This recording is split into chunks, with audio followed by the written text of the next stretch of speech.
Nos aproximando aí da 1h, sempre com ele aqui, Emerson Luiz. Boa tarde, Emerson. Boa tarde, Rodrigo. Tudo bem? Boa tarde a todos. Tudo certinho, né? Pós-feriadão e, claro, sempre com muita informação, né, Emerson? Informação local do nosso futebol, começando aí com uma treta nos bastidores. Já?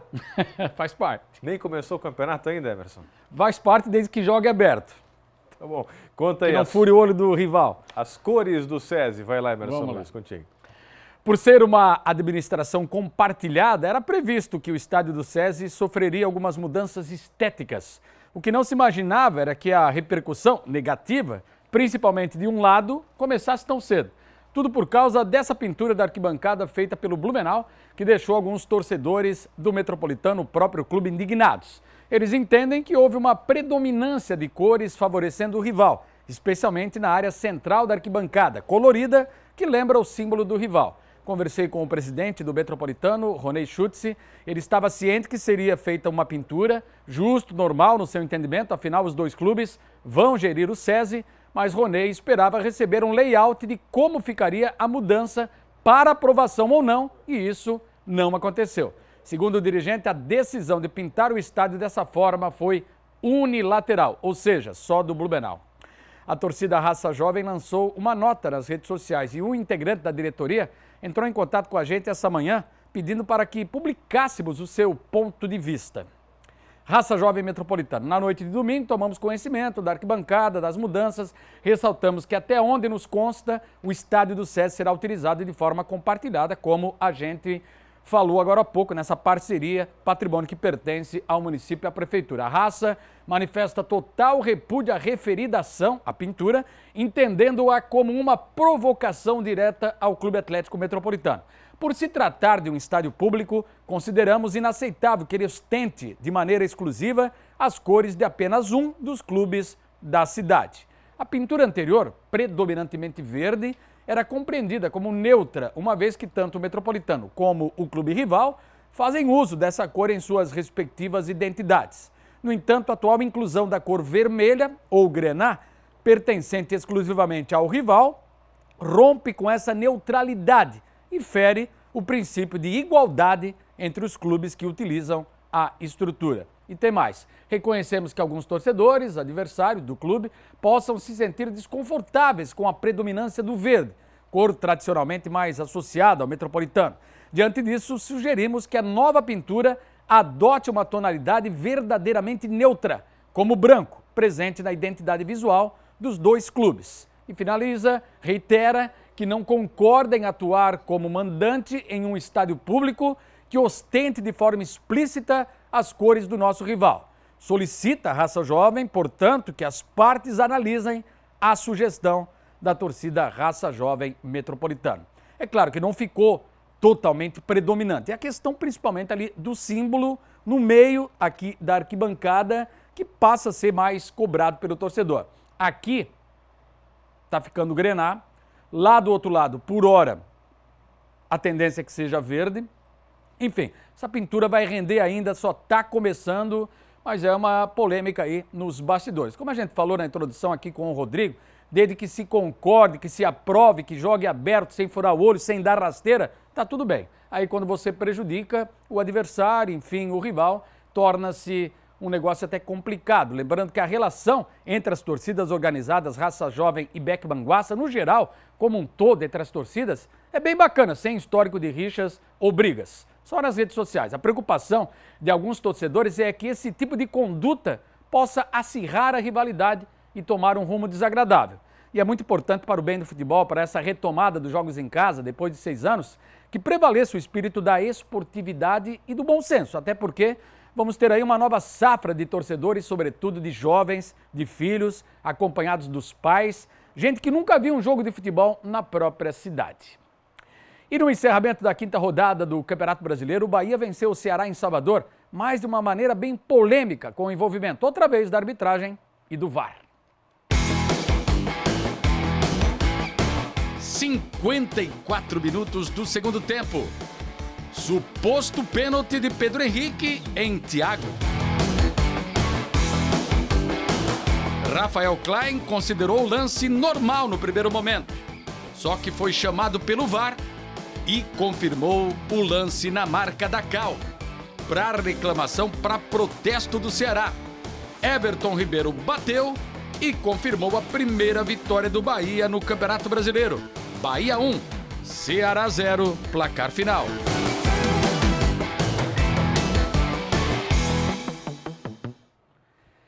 Que exagero, não foi nada. Em classificação, vamos ver a posição então do Ceará e do Bahia. Primeira vitória do Bahia no campeonato. Olha o Ceará.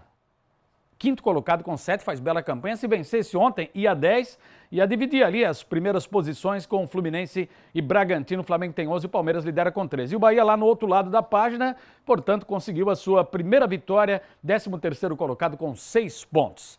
Sexta rodada só no final de semana, mas é bom a gente programar já para ver quais as partidas que serão disputadas. Sábado, na Arena lá no Beira-Rio, é também uma arena, um belo estádio Beira-Rio em Porto Alegre, o campo do Inter contra o Juventude, jogo marcado para as 4 da tarde na capital gaúcha. Tem Mirassol e Atlético Mineiro também sábado, 6h30 da tarde, esse jogo vai ser lá em Mirassol. Ceará e São Paulo, também no sábado às 6h30, no Castelão, em Fortaleza. Vamos ter ainda no sábado Sport e Fortaleza, 8 da noite, e um clássico carioca para fechar o sábado aí, com 5 partidas no Newton Santos, no Engenhão. Vai ter Botafogo e Fluminense, jogo marcado para as 9 horas da noite. Aí as partidas de domingo, Flamengo e Corinthians, 4 da tarde, jogão, marcado para o Maracanã, no Rio de Janeiro. Domingo ainda de futebol, prosseguindo às 6h30, com Palmeiras e Bahia, voltando o Palmeiras ao Allianz Parque, onde é o seu campo, estava jogando até em Barueri. Esse jogo vai ser em Uberlândia, lá em Minas Gerais, no estádio do Jacaré. Vai ter Cruzeiro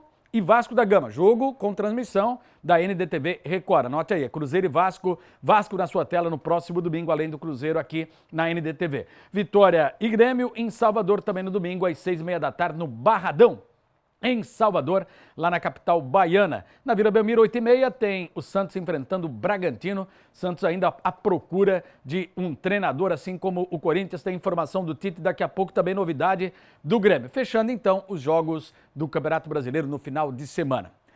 Semana, aliás, para os brasileiros de Libertadores e Sul-Americana. Libertadores hoje, 7 da noite, e o Flamengo joga no Equador, altitude, contra a LDU.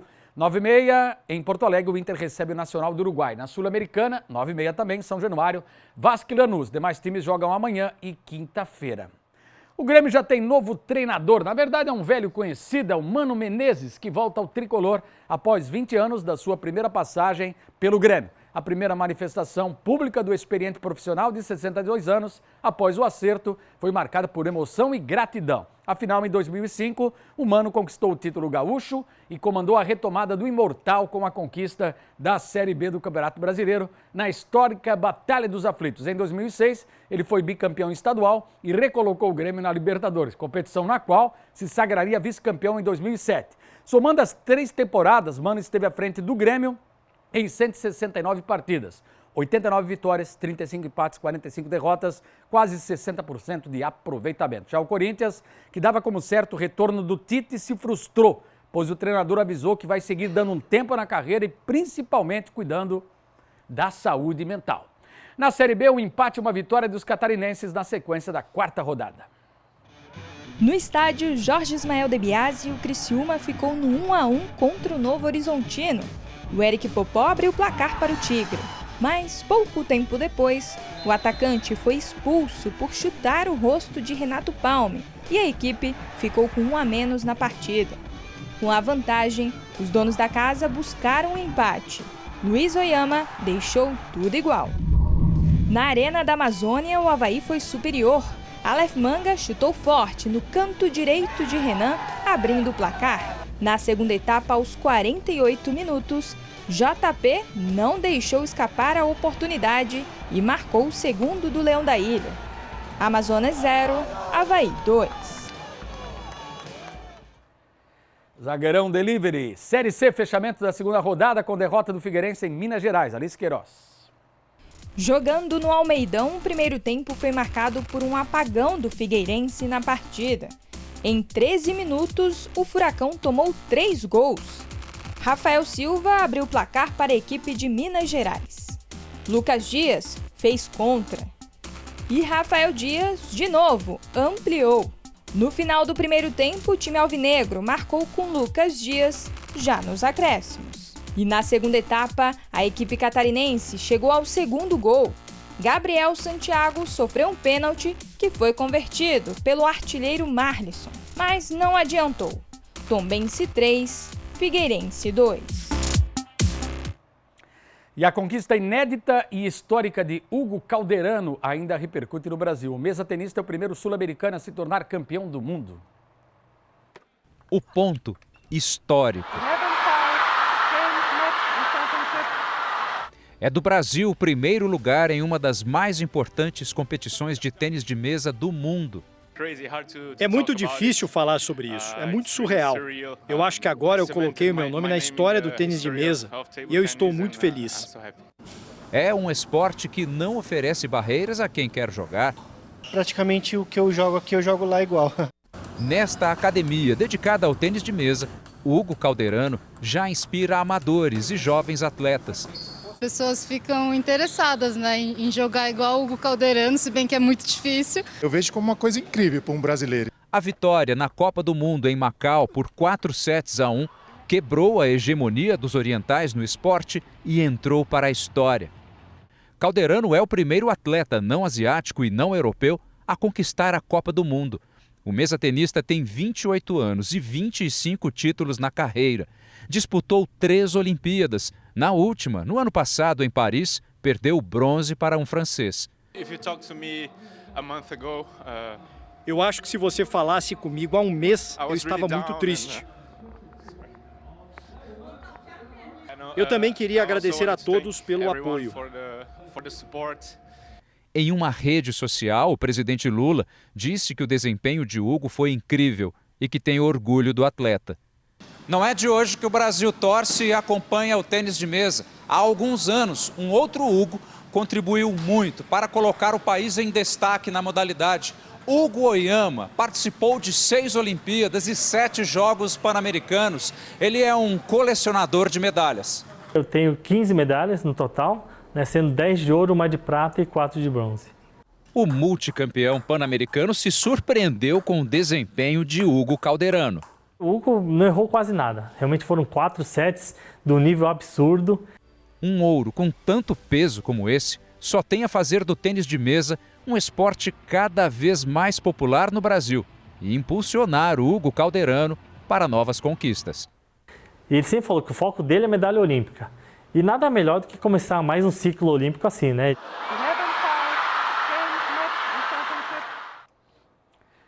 Como é bom quando uma modalidade que não tem tanto prestígio assim ganha uma repercussão com um atleta campeão mundial. Isso tomara que alavanque aí o tênis de mesa aqui em Blumenau, na região, em todo o país. Sem dúvida, Emerson Luiz, obrigado. Pintor do SESI, é Beck ou metrô? Ali foi Beck. Foi Beck? Então foi, tá bom. Foi induzido. É bom ter essa rivalidade. Tá fazendo o trabalho dele, né? Normal. É bom ter essa discussão, mas que fique só nessa questão aí de contradição, enfim, né? Cada um com o seu posicionamento, mas depois esportividade. Gostei da sua fala no final. Valeu, Obrigado, então. tá? Abraço. Abraço.